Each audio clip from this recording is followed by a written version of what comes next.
J.E. Kraft, author of like Cats and Dogs with City Limits Publishing, and I'm here to do 27 questions.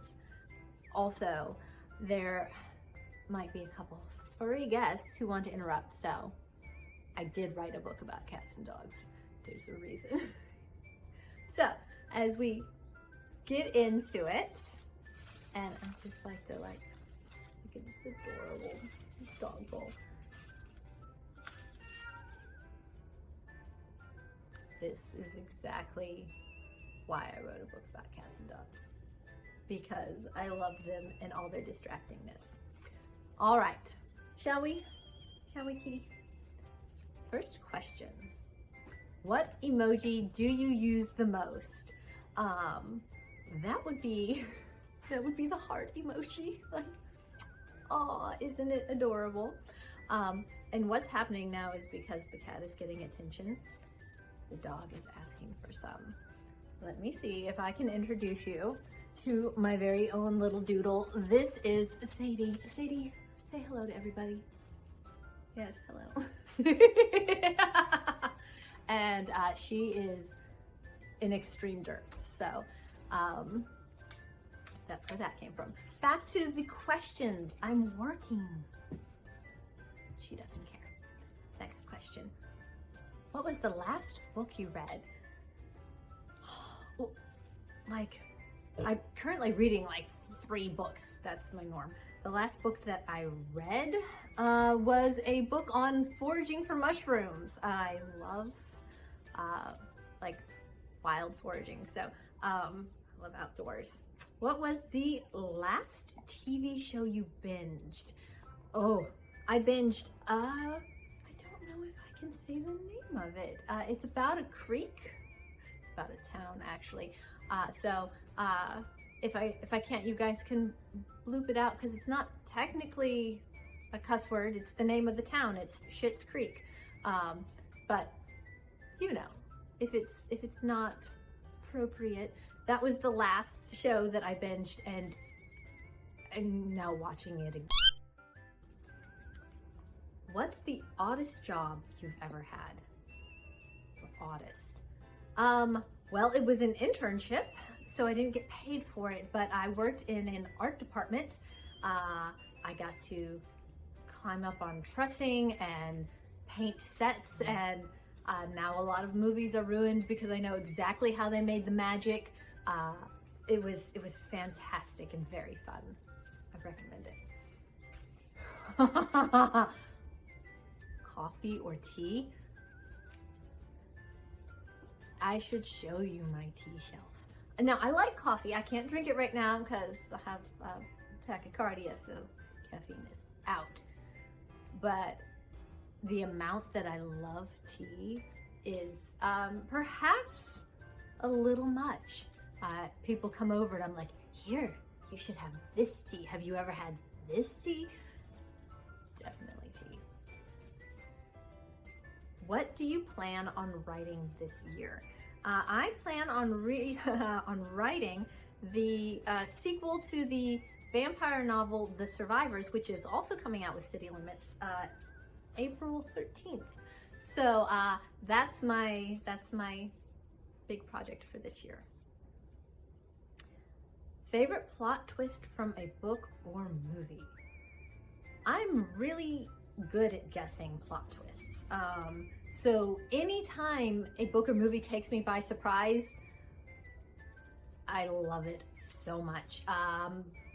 Probably the one that I remember being blindsided by the most was in Icarus Hunt by Timothy Zahn. So if you tend to guess the endings of things ahead of time, read that one, and hey, whatever this is posted on, you can let me know in the comments if you guessed it. Mad respect if you saw it coming, because I did not at all. It was fantastic. Favorite fictional writer?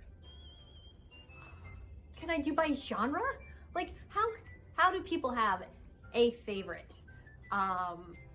Like by genre, we can go Jane Austen, Neil Gaiman, Orson Scott Card, N.K. Jemisin, She overlaps a little with Orson Scott Card though, so, but I mean, one's male and female, so that counts, right? Kate DiCamillo. Ooh, Kate DiCamillo. Yeah, Louis Sacker. Come on, guys. How can I? You are asking the impossible of me. Next question. Hopefully it is not as impossible. Favorite character from a children's novel or picture book? Well, from a children's novel, I'm probably gonna go with Ivan from The One and Only Ivan. I love him so much. A very close second is the Bunnicula from the story Bunnicula. This is a very mysterious vampire rabbit. Clearly, I have not grown out of that fascination. I got a hold of that book in the 2nd grade and it stuck with me. What would be your go-to karaoke song? This is me from The Greatest Showman. I'll warn you, I do not sing on key. But if you give me a mic and that song, I will belt it out badly in tears as my anthem. So, there you go.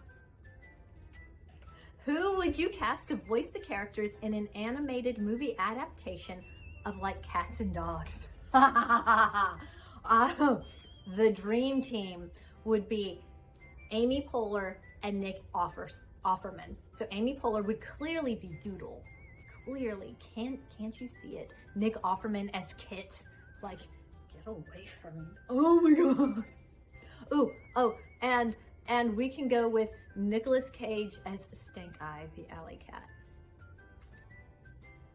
So now I'm going to have to send Amy Poehler and Nick Offerman a copy and be like, just so you know, you would be the people to do this. It would be amazing. If you could be the ghostwriter for any autobiography, who would it be? I'm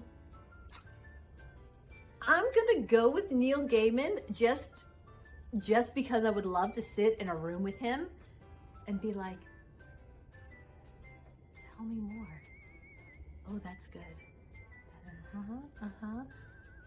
Just so I could like sit in a room with his sarcastic wits and be impressed. But then writing his autobiography, there's no way, like, oh, I'd be so ashamed, like, oh, this can't compete with Neil Gaiman. I'd still pick him just so I could sit in the room though. Have you picked up any new habits in quarantine? I am a full-blown introvert. So quarantine is living my best life. I just totally actualized. Very few people come. I don't go out a lot. I sit and write. The only hitch in that plan is I have kids and they are often home, and it makes it harder to get writing done with very loud middle schoolers. But that's okay.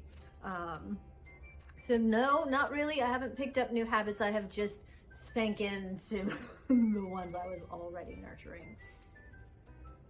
What is something you didn't write but wish you did? Wow. The Giving Tree. I would love to have that kind of genius. There's so many things about it that are just brilliant. So we'll go with that. What do you plan on reading in 2021? All right, I have a list of over 80 books in my to reads on my Goodreads profile. So I want to get some of those read. And anyone who wants to know how many of those I get accomplished, you can follow me on Goodreads. I have a link to my Goodreads on my website, jekraft.com. So yeah, any of those 80 plus books would be good. What was your first pet growing up? Okay. I don't know if the camera's shaking. My dog is laying against it because this is the space I'm in and the thing I'm interacting. So she's like, right? Sorry if anyone got seasick. Okay, so what was your first pet growing up? We had so many. I don't know about a first.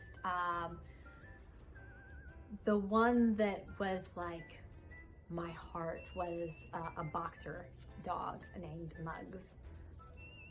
This dog was a hot mess.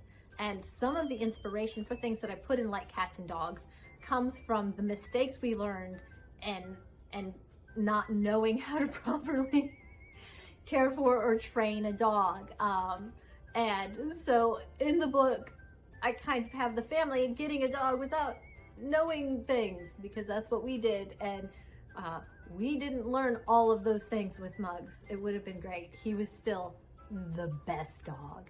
All the boxer owners out there are like, oh my God, yes, they're the best. They are a hot mess. Like, such good dogs. What genre have you not written in yet, but would like to? YA. I have some YA ideas up in my head. I don't have many ideas. But that is probably one of the next on my list. Who should everyone be following right now? Okay. Everyone should be following more minority voices. And it doesn't, like, if you don't even know how to start on that, just Google it, you know, minority voices on social media. And it's so enriching to have a perspective outside of the one that you are familiar with. As a writer, I need that. But I think as people, we need to be able to see the other as a person. And to be able to get into their point of view and their perspective on a world and to see our world through new eyes, that is invaluable. So yeah, more minority voices. Morning person or night owl? Well, I'm not a night owl. I hesitate to call myself a morning person, but I do like mornings, so ish. Morning person-ish. Do you prefer to read in print or digital? Print. I like the smell of I like that sound, that paper sound. I love turning a page, the smell of the page, the weight of the book. Prefer it. A hardback, even better. Just something good with a cup of tea and a nice thick book. Favorite quote? I have a lot of quotes I really like. One of my favorites is, I have a new rule. Always be a little kinder than necessary. From Little White Bird. Always be a little kinder than necessary. I think that's a good rule. Favorite children's novel? Okay, my long-standing favorite children's novel is Bunnicula by James and Deborah Howe. Like, that book got me started in reading. My adult favorite children's novel is The One and Only Ivan. Oh, that book. And it's, as an adult, like, you can breeze through it in an hour or two, and I keep doing that exact thing because it's so good. You should go and read it. Just saying. Who would you ask 27 questions to? I think we established that that would be Neil Gaiman. Just so I could sit there and listen to him say anything. I love his wit, and yes, that's who I would do that. Last book you truly loved? It's not hard for me to truly love a book, I will say that, but the last book I truly loved was Spinning Silver by Naomi Novik. I finished that book, and that was definitely where the book should have ended, but I wasn't ready to be done in that world, and lay there awake at night thinking about that book for so many days. Spinning silver. You're welcome. You're welcome. Whose work inspires you the most? I am inspired by the work of people who do something I haven't encountered yet. So, when I read Speaker for the Dead by Orson Scott Card, it combined like a sci-fi, fantasy, several like main important character perspectives in a way that just grabbed me. Obelisk Gate by N.K. Jemisin. Oh, I had not encountered, I was not even ready for the way she beautifully wove in the complexity of characters that we would consider minority voices. And it wasn't even like hanging a lantern on it. Oh, look, this is a minority voice. It was just astounding. And I read through the 5th season, Obelisk Gate. Oh, what's the last one? I binge read those. It was so good. So that when I encountered that in a book, I can't help but be inspired by it and go, I want to do that. When I read Kate DiCamillo, and I'm reading this children's book to my kids, and they're enthralled by the story, and I, as an adult, am being so moved. I was like, this, oh my word, just absolutely inspiring. Where is the first place you will go post-pandemic? So, I don't know if it's the first place, introvert, but my husband and I had tickets to a Roaring 20s gala, and had our 20s gear. We were gonna go for our anniversary, and then everything shut down. And I'm really looking forward to when things open up and that is rescheduled. I cannot wait to do that. It'll be super fun. This is a perfect question to end on. So, what book would you bring with you to a deserted island? Okay, I'm going to bring House of Leaves with me. One, it will keep me up at night so that the little creepy crawly and carnivorous whatnots aren't going to kill me because I won't be able to sleep. But two, there are so many facets to the book. There's puzzles in the book that, like, I could be on the island for years and not have figured out every code and puzzle in House of Leaves. So yeah, that's the one coming with me to the deserted island, and that is 27 questions. I hope you guys enjoyed it. I did. It was a blast, even with the animals in the background, especially with the animals in the background. And I guess that I will catch you all later.